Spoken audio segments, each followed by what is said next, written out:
સામાન્ય રીતે રાજકારણનો એક સ્વભાવ એવો છે જે કહ્યું તે કરવું નહીં,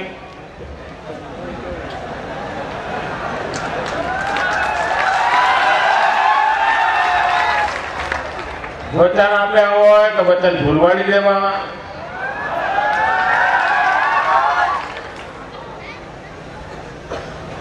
જૂનું વચન નાનું હોય તો નવું મોટું વચન મોટું આપીને વાત પૂરી કરી દેવાની.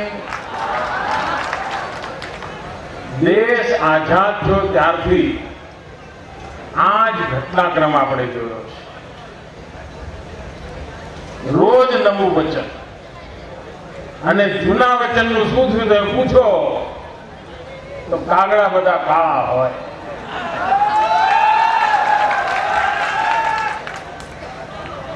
મિત્રો, વિવેકાનંદજીની 150મી જયંતિ નિમિત્તે જયારે બોટાદ આવ્યો હતો ત્યારે મેં આપને વચન આપ્યું હતું કે અમે આપને બોટાદ જિલ્લો આપીશું.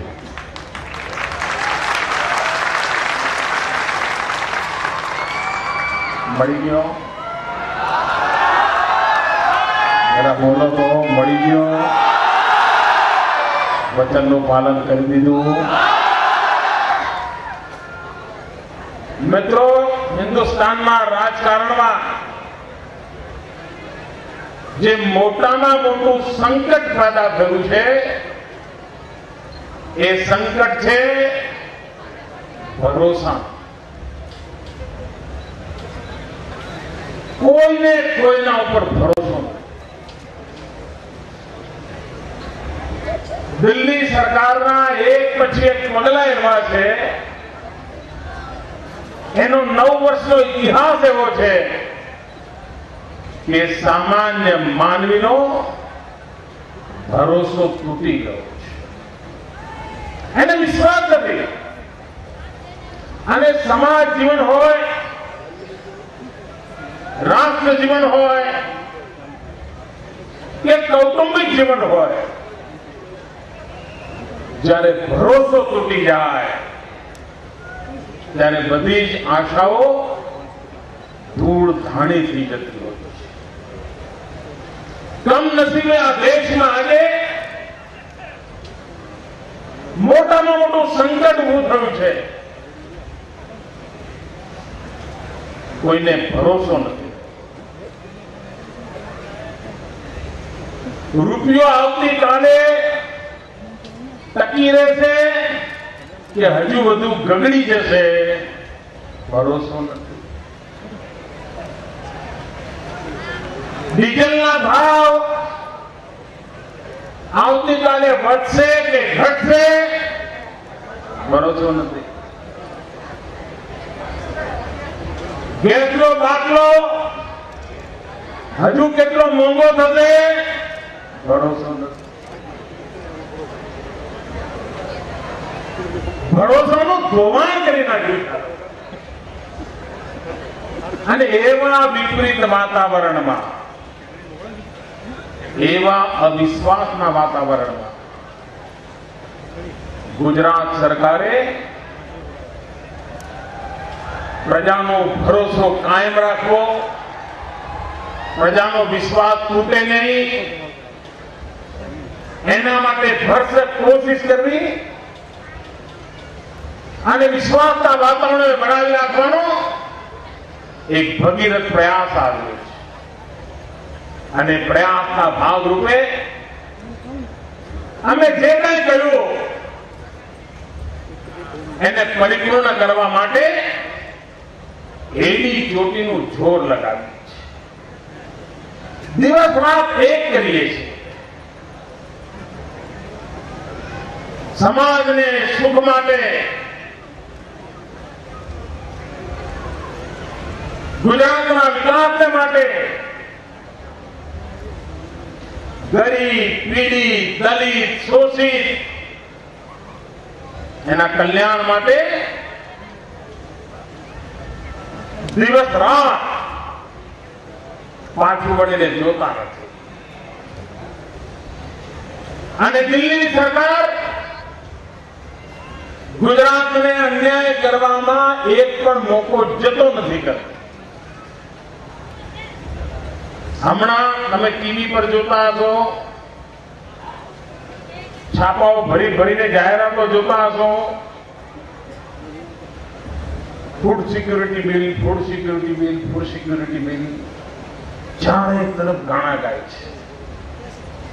એમાં શું થયું છે એ મારે ગુજરાતની જનતાને સત્ય કહેવું પડે. આ ફૂડ સિક્યુરિટી બિલ નહોતું આવ્યું, આ દિલ્હી સરકારે અંદર ચંચુપાત નહોતો કર્યો, એ વખતે પણ ગુજરાતમાં ગરીબોને 2 રૂપિયે કિલો ઘઉં મળતા હતા, 3 રૂપિયે કિલો ચોખા મળતા હતા. આજે પણ મળે છે, આવતીકાલે પણ મળવાના છે. હવે મને કહો તમે, આ ફૂડ સિક્યુરિટી બિલે શું નવું કર્યું? પહેલા પણ મળતા હતા, એ પણ આ જ વાત કરે છે. પણ સરસ મજાનું રૂપાળું નામ આપીને જૂનો માલ એ ખોખામાં પેક કરીને તમને સરસ મજાના ખોખા બતાવવામાં આવે છે. એટલું જ નહીં, પહેલા 5 જણનું કુટુંબ હોય તો આ ગુજરાત સરકાર સરકારની તિજોરીમાંથી પૈસા ખર્ચીને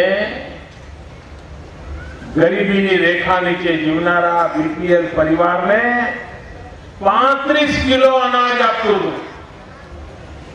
2 રૂપિયા અને 3 રૂપિયાના ભાવે 35 કિલો. ફૂડ સિક્યુરિટી બિલ નહોતું ત્યારે 35 કિલો મળતું હતું. હવે આ દિલ્હીની સરકારે ફતવો બહાર પાડ્યો, હવે 35 નું થઈ ગયું 25. હવે આને સિક્યુરિટી બિલ કહેવાય? આને સિક્યુરિટી બિલ કહેવાય ભાઈ? 35 કિલોના 25 કિલો થયા, એ લૂંટી લીધું કહેવાય કે ના કહેવાય? તમારી થાળીમાંથી રોટલી પડાવી લીધી કે નથી પડાવી લીધી?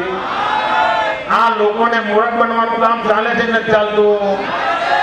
એટલું જ નહીં, પહેલા ગુજરાતમાં જેટલા લોકોને આ યોજનાનો લાભ મળતો હતો,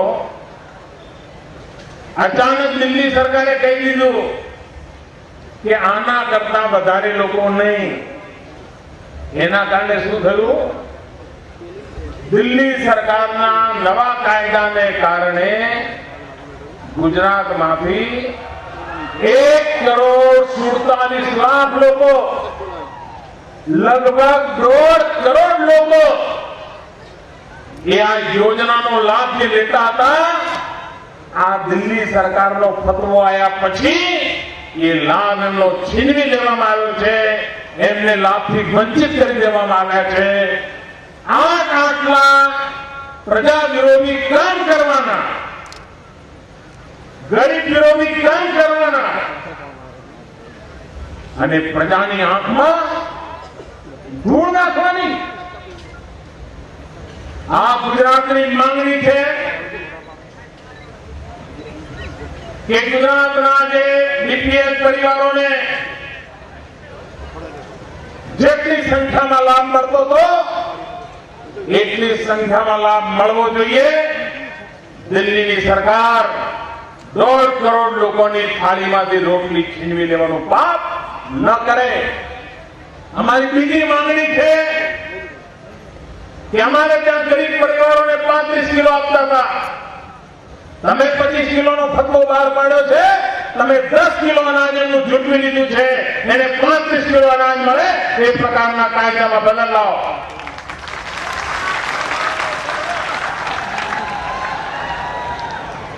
પ્રજાની આંખમાં ધૂળ નાખવાની.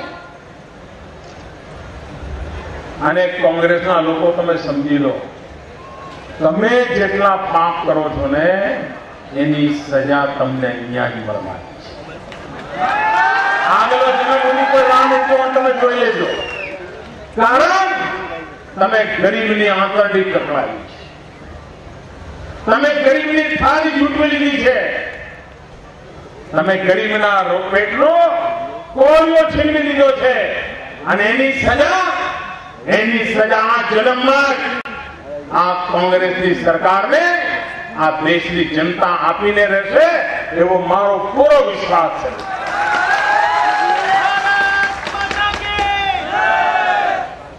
ભાઈઓ બહેનો, ભરોસો હોય ને તો માનવને વિશ્વાસ રહેશે કે ચલો ભાઈ કદાચ ભૂલ થઈ ગઈ હશે, સુધારી લેશે. પણ ના, એમને તો ખોટું કરવાની આદત પડી ગઈ છે અને એને કારણે દેશ આજે બરબાદીના કગાર પર આવીને ઉભો છે. ભાઈઓ બહેનો, જે દિવસે હિન્દુસ્તાન આઝાદ થયું ને એક દિવસથી સુરાજ્ય માટેના સપના જો જોવામાં આવ્યા હોત, સુશાસન માટેનો વિચાર થયો હોત, તો આજે દેશની આ દશા ન થઈ.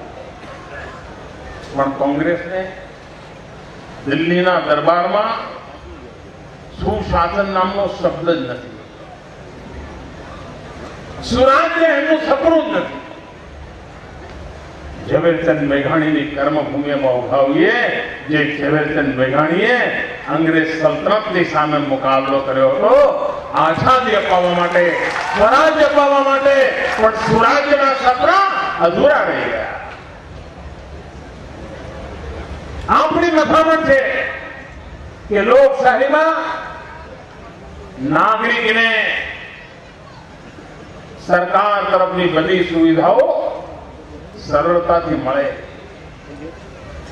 નાગરિકને એના હક માટે ચપ્પલ ઘસવા ન પડે, એને ઘર આંગણે એના અધિકારની વ્યવસ્થા મળવી જોઈએ. જે કંઈ મળવા પાત્ર હોય એને મળવું જોઈએ અને એ માટે જરૂરી હોય છે સુરાજ્ય, સુશાસન. મિત્રો, ઘણીવાર આ ગુડ ગવર્નન્સની વાત કરીએ તો કેટલાક લોકો મજાક ઉડાવે છે. હવે આ શું પાછું ગુડ ગવર્નન્સ વાળું લાયા છે, આ શું સુરાજ્ય વાળું લાયા છે, આ કઈ બધી સુશાસનની વાતો માંડી છે.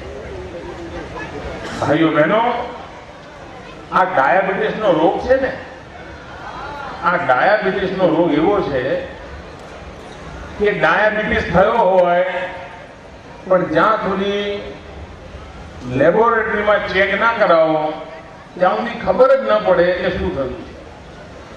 તમારા શરીરને તો કોઈ દાડો ખબર ન પડે કે આ રોગ શું ચીજ છે, પણ એક વાર ડાયાબિટીસ શરીરમાં ઘૂસી જાય તો એ એવો રાજરોગ છે કે બીજા બધા હરતા ફરા બધા રોગોને એ યજમાન બનીને મહેમાનગતિ કરવા માંડી પડે.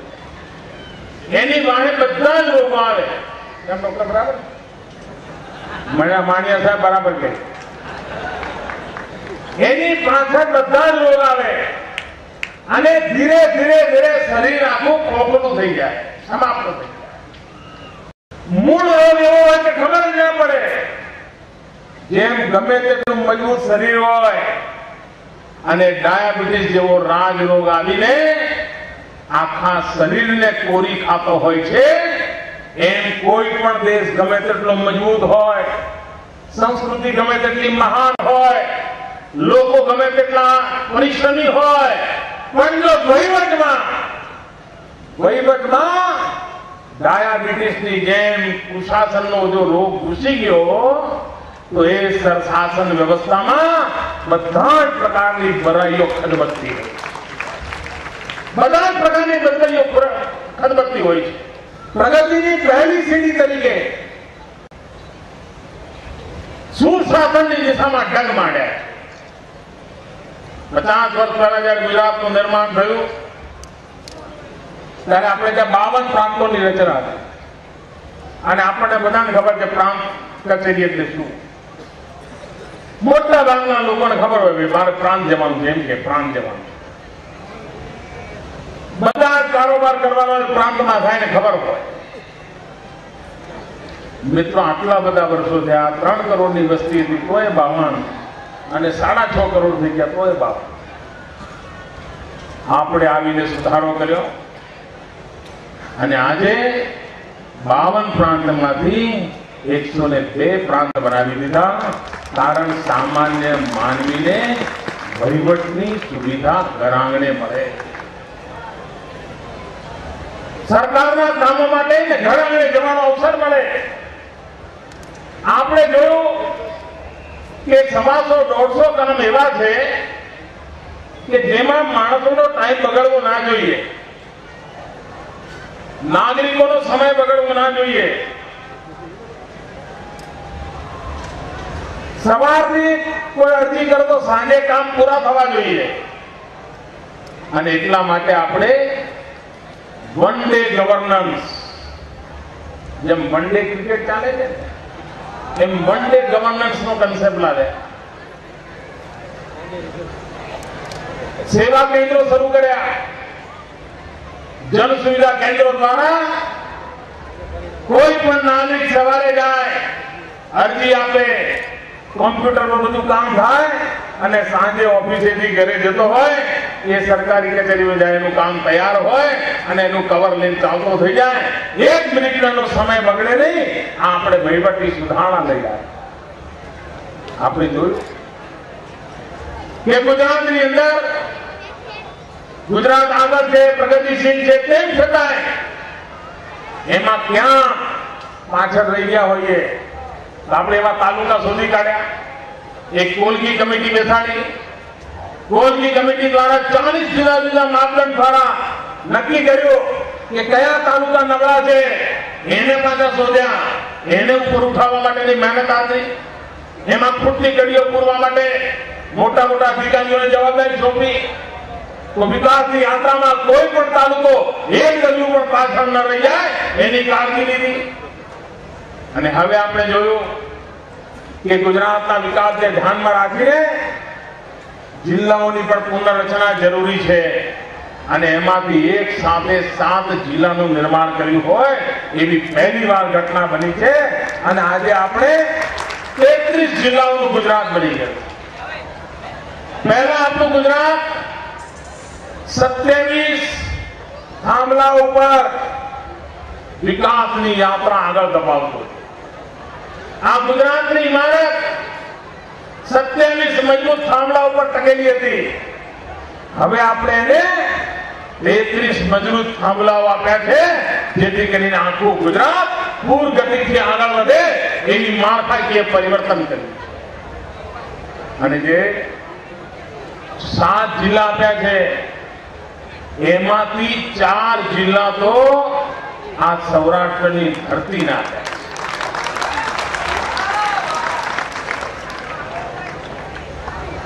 3 જિલ્લા આદિવાસી પટ્ટાના આપ્યા છે.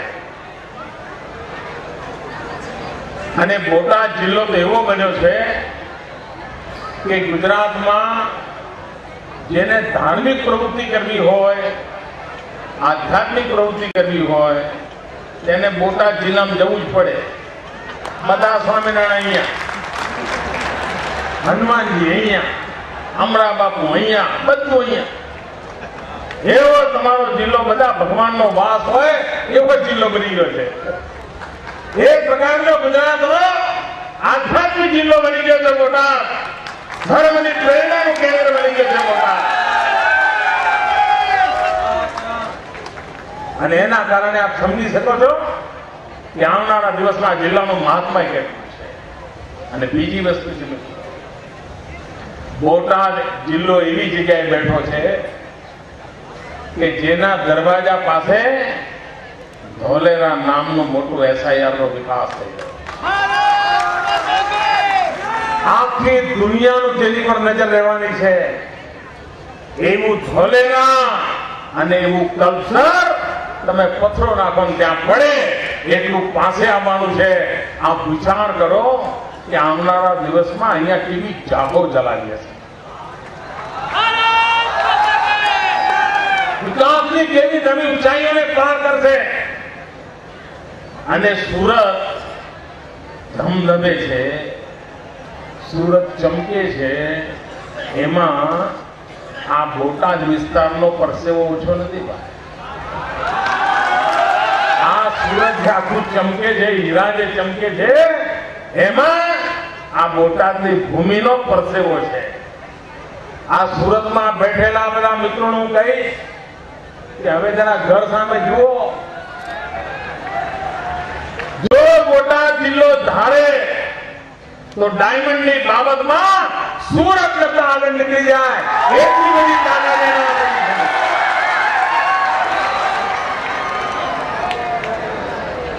મિત્રો, વિકાસની કેટલી બધી ક્ષિતિજો દૂર દૂર સુધી વિસ્તરી રહી છે. વિકાસની સીમાઓ કેવી રીતે નવી નવી ક્ષિતિજોને પાર કરી રહી છે. અને એટલે નાનકડો જિલ્લો છે, 4 જ તાલુકા છે, અને અહીંના લોકો મહેનતુ લોકો છે. અનેક વર્ષોથી સપના સજાવીને બેઠેલા છે. ખેતર ખેડીને તૈયાર રાખ્યું છે. બસ વરસાદ હારો આવી જાય, બિયારણ બરાબર ભવાઈ જાય તો પછી બધું લીલું છમ છે. તમે મહેનત કરી હતી, આ બોટાદ જિલ્લો આવી ગયો. હવે બોટાદ જિલ્લો વિકાસની નવી ઊંચાઈઓને પાર કરશે.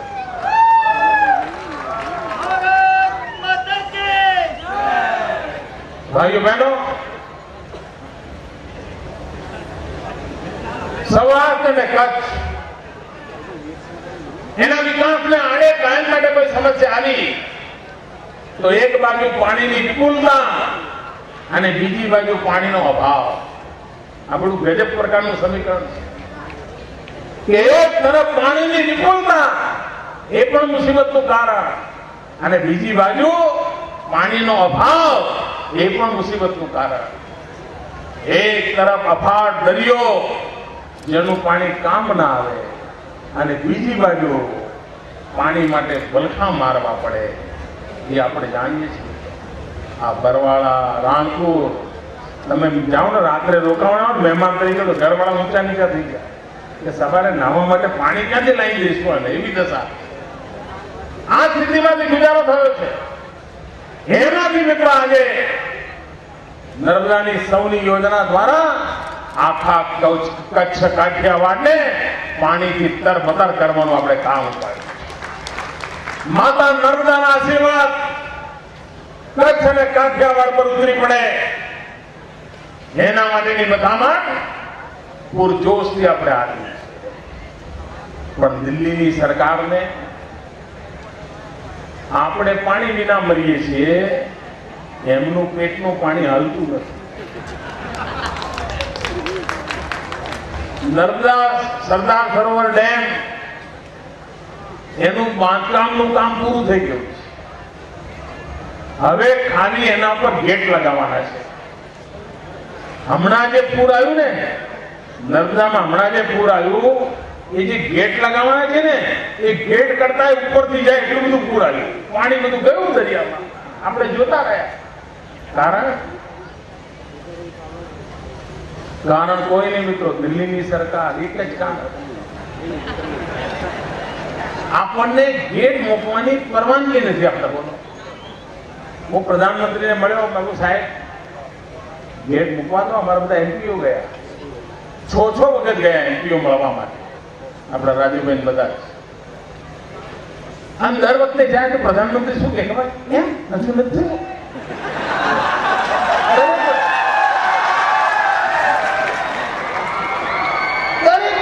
હું પણ જયારે કહું અચ્છા મોદી જી અભી તક નહીં હુઆ. હવે આમને શું કરવાનું?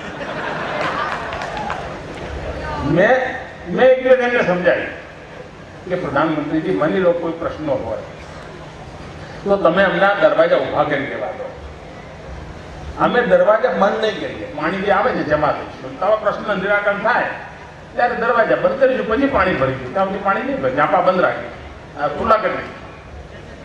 હવે મને કહો ભાઈ, ઝાંપા ખુલ્લા કરી દીધા હોય તો આ પાણીના કારણે કોઈને ડૂબમાં જવું પડે? કોઈને ડૂબમાં જવું પડે નહીં ને. ઝાંપા દરવાજાના બધા ફાટકો બંધ કરીએ તો જ પાણી રોકાય ને. જરા બોલો તો ખરા. અને તો જ કોઈ ડૂબમાં જતું હોય જાય ને. તમને બરાબર સમજણ પડી ને? તમને પડી ભાઈ? પ્રધાનમંત્રીને જ પડતી.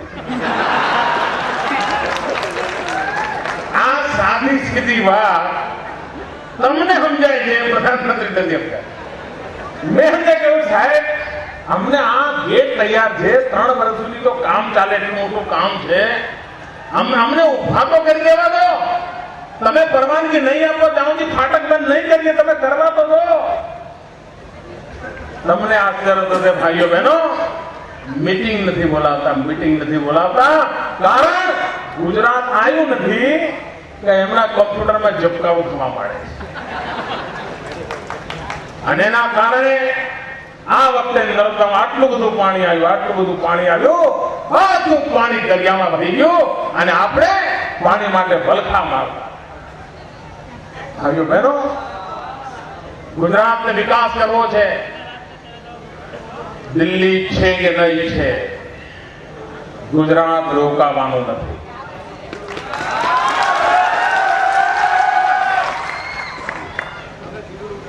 અમારે વિકાસની નવી ઊંચાઈઓ પાર કરવી છે અને એમાં દિલ્હી આડે એની પરવા કર્યા વિના પણ 6 કરોડ ગુજરાતીઓ સંકલ્પ લઈને નીકળી પડ્યા છે. અમે વિકાસની નવી ઊંચાઈઓને પાર કરવા માંગીએ છીએ. અમે સામાન્ય માનવીનું કલ્યાણ કરવા માંગીએ છીએ. અમે ગરીબોના જીવનને બદલવા માંગીએ છીએ. અમે નવજવાનને રોજી આપવા માંગીએ છીએ.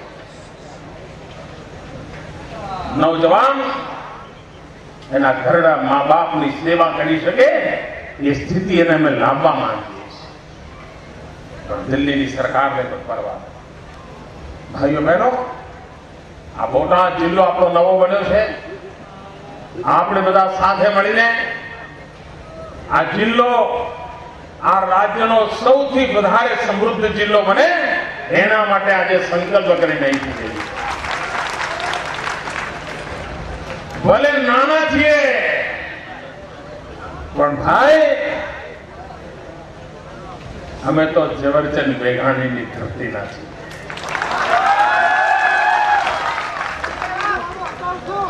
એ વિશ્વાસ સાથે જ્યાંથી અંગ્રેજ સલ્તનતને હટબજાવી નાખવાનો સૂર અને સ્વર જ્યાંથી પકડ્યા હતા એ ધરતી અનેક અગવડો વચ્ચે પણ વિકાસની નવી ઊંચાઈઓ પાર કરવાનો સૂર અને સ્વર લઈને આગળ વધે એ જ અભ્યર્થના સાથે આપ સૌને નવોદિત જિલ્લાના વિકાસને માટે અનેક શુભકામનાઓ પાઠવું છું. આપે મારું સ્વાગત કર્યું, સન્માન કર્યું, આપનો ખૂબ ખૂબ આભાર. ભારત માતા કી જરા કોંખાડીને બોલો નહીં. ભારત માતા કી, ભારત માતા કી, ભારત માતા કી.